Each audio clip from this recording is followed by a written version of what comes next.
You ever notice how, right before something incredible happens in your life, everything seems to go wrong? It's like your world starts shaking, the things you counted on start crumbling, the people you thought would be there begin to disappear. The plan you laid out so perfectly falls apart, and in that moment, it's easy to believe that everything is going against you.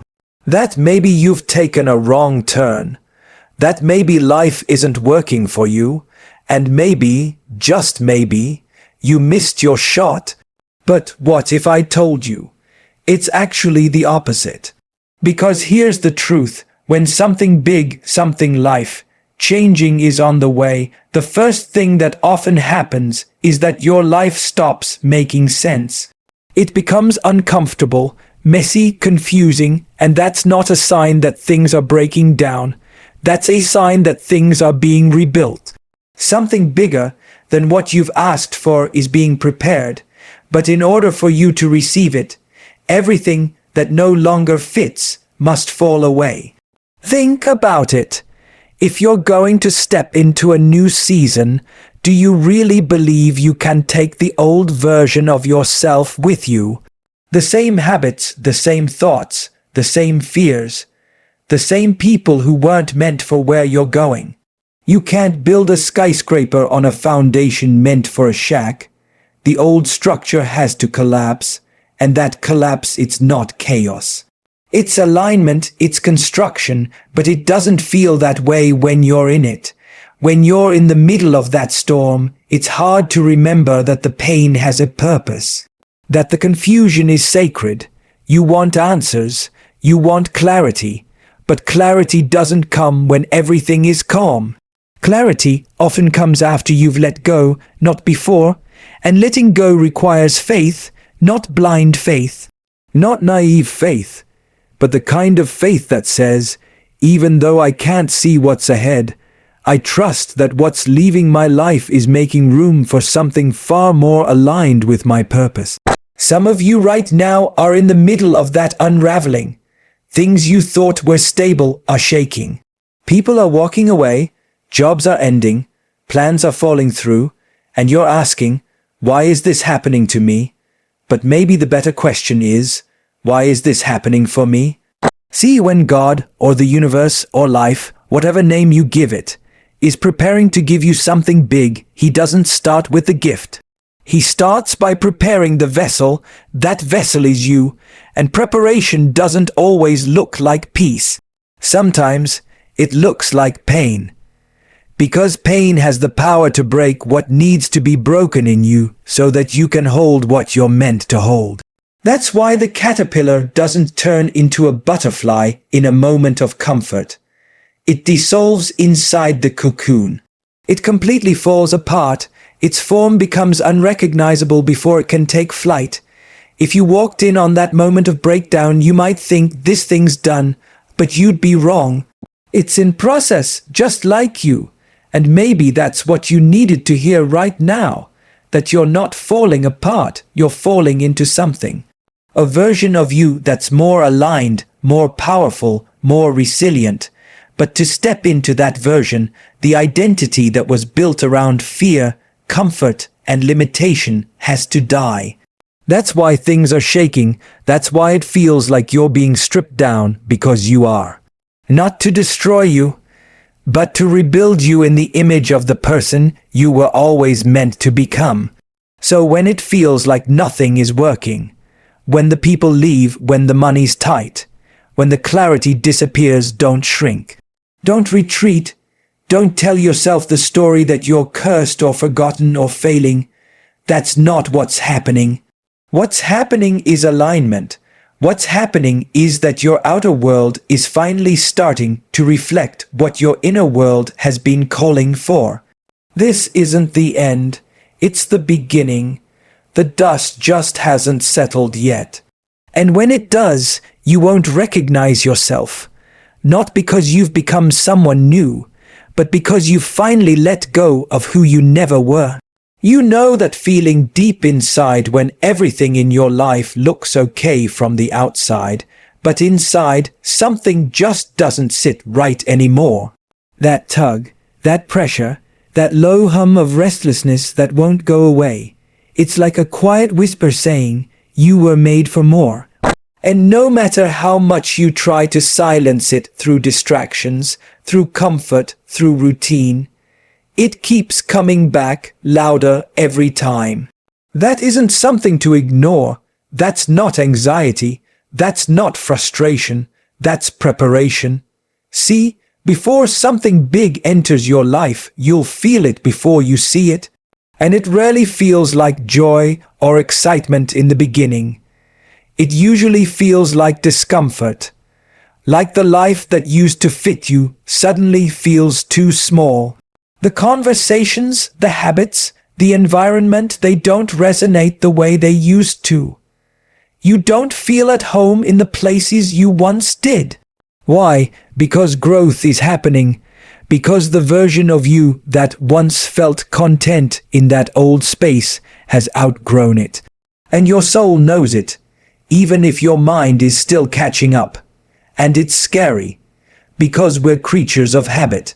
We like the familiar, even if the familiar is keeping us stuck, even if it's keeping us small, but growth is not designed to feel safe. Growth challenges everything about who you think you are. It asks you to question the limits you've accepted, the stories you've repeated, the identity you've worn like a second skin for years. And that discomfort you feel, it's your signal that your next level is trying to break through. Here's the mistake most people make. They feel that discomfort, and instead of leaning into it, they retreat. They go back to what's easy. They numb it. They convince themselves that now's not the time, that maybe they're not ready, that maybe this feeling will just pass. But it doesn't, because that internal tension isn't there to punish you. It's there to stretch you. It's there to wake you up to the fact that you've stayed in a place too long, not because you're incapable, but because you got comfortable. And comfort is the enemy of growth. You will never receive something massive while clinging to smallness. You won't step into what's next if you're not willing to outgrow what's now. And the way life, or God, or whatever you believe prepares you for that transition is by making your current season feel too tight to stay in. Just like a snake has to shed its skin to keep growing, you have to shed what no longer serves you. But shedding isn't painless. It's uncomfortable, it's lonely, it's vulnerable. It requires you to let go of the version of yourself that everyone's gotten used to. The one who plays it safe, the one who doesn't rock the boat, the one who pretends they're satisfied when they know they're not. That inner discomfort is sacred.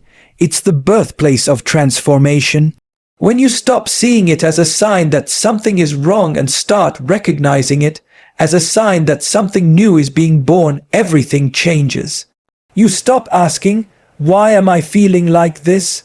And you start asking, what is this trying to show me? What is this trying to call me into? And sometimes that calling will be so strong, it'll start pulling you away from things that once made sense. You'll wake up and realize certain relationships no longer align with where you're headed. Certain routines feel empty.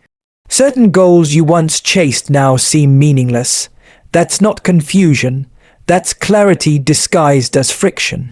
The truth is trying to rise to the surface, and the more you resist it, the more painful the process becomes.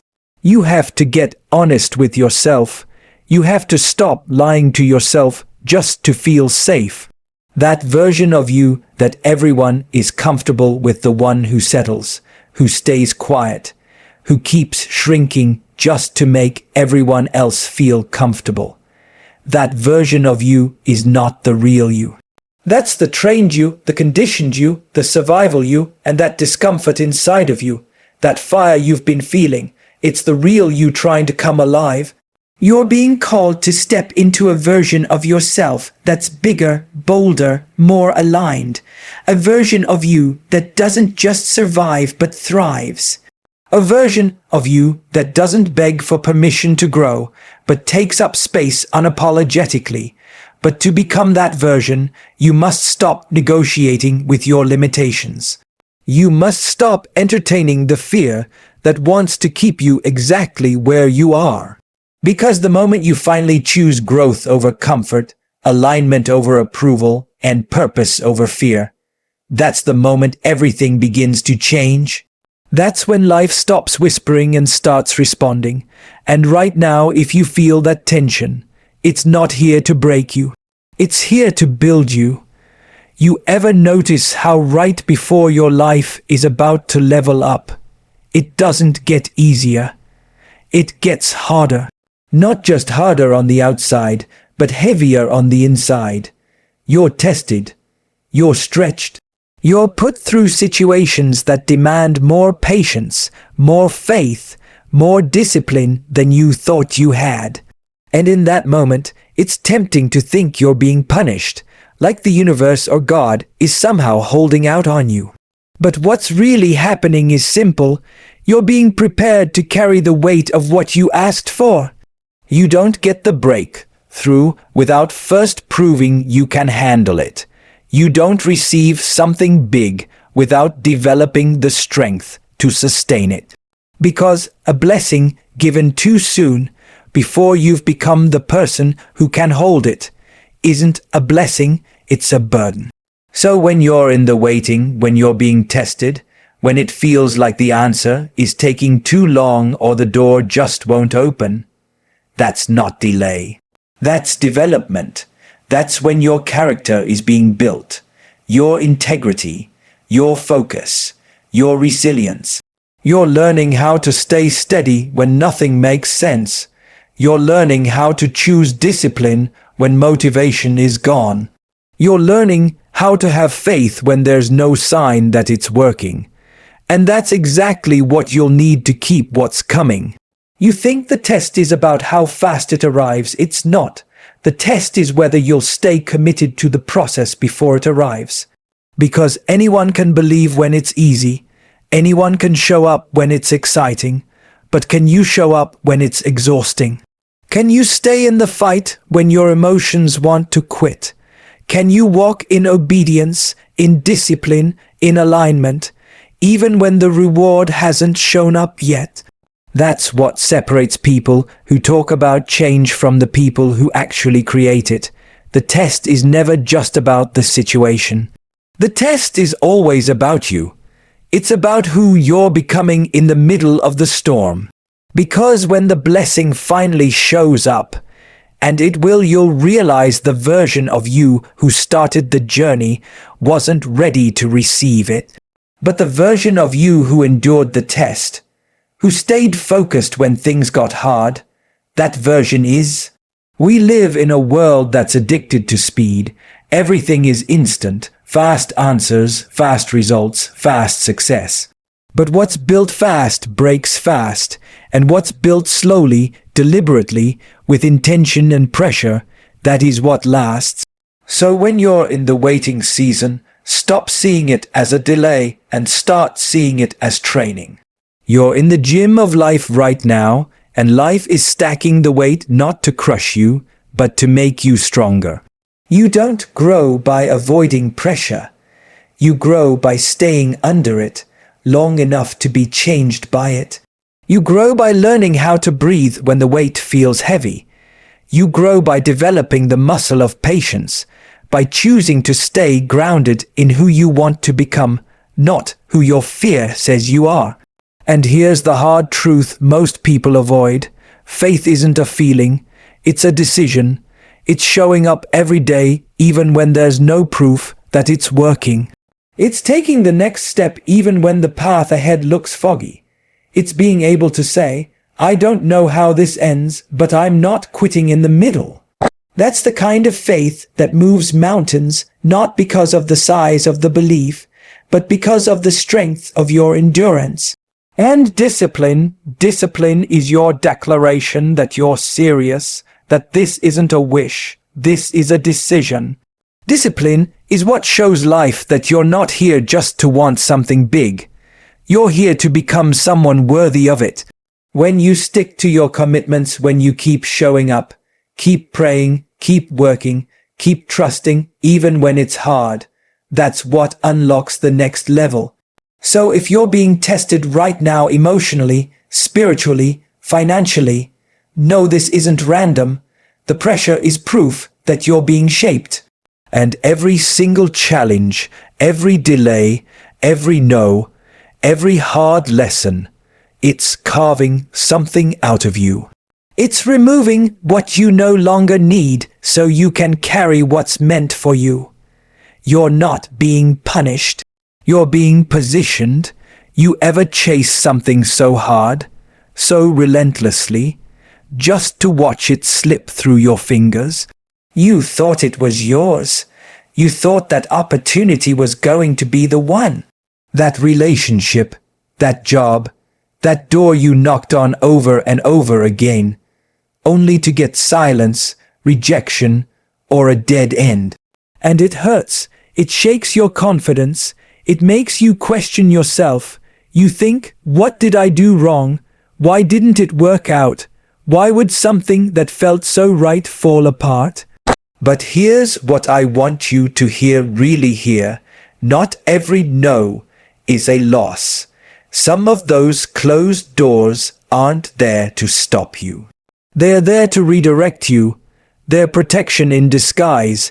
Because sometimes what you want right now isn't aligned with what you truly need for the future you're stepping into. And you might not see it today, but there will come a time when you'll look back and thank life for not giving you what you asked for. Because when God or life or whatever power you believe in is preparing to give you something big, something that fits not just your current self, but the person you're becoming, it doesn't always come in a straight line. It comes through redirection, detours, delays. That's the part people don't talk about. You'll think things are falling apart when they're actually falling into place, just not in the way you imagined. You know why most people miss their moment? Because they're too busy mourning the door that closed to notice the one that's opening. They're staring at the path that didn't work out, clinging to what could have been, instead of asking, what is this trying to show me? Where am I being called instead? Let me tell you something. The universe is a master at course correction. It's always working to pull you back into alignment, even when you resist it. And when something's not meant for you, no matter how much you force it, no matter how much energy you pour into it, it will fall apart. Not because you're a failure, but because there's something ahead that requires a better version of you. A version that can't be born if you keep forcing what's already expired. And it's not always dramatic. Sometimes it's subtle. The person who stops calling, the job interview that ghosted you, the investment that didn't pan out, the plan that didn't launch. These aren't just random moments. These are signposts. These are signals telling you it's not here. Keep going. And if you're paying attention, not just with your eyes, but with your spirit, you'll start to see those closed doors as guidance, not punishment. The pain comes when you try to camp out in a chapter that was only meant to be a page. You try to build a home where life only intended for you to pass through. And when life tries to push you forward, you resist because the unknown feels risky. But what you don't realize is that the unknown might be the exact place your blessing is hiding. There's something powerful about surrender, not in a passive way, not giving up. I'm talking about surrendering control of how the blessing comes, when it comes, and through whom. You don't get to choose the packaging. You only get to choose your readiness. And sometimes readiness looks like trusting when your plans are interrupted. Sometimes readiness is about letting go of the door you were banging on, so you can see the one that's quietly opening beside you. Think about all the things that didn't work out in your life, the relationships that ended, the jobs you didn't get, the people who left. In the moment, it felt like loss. But what if that pain was pruning? What if that delay was divine timing? What if that rejection was the redirection you needed to walk into the right opportunity, not just the one you wanted?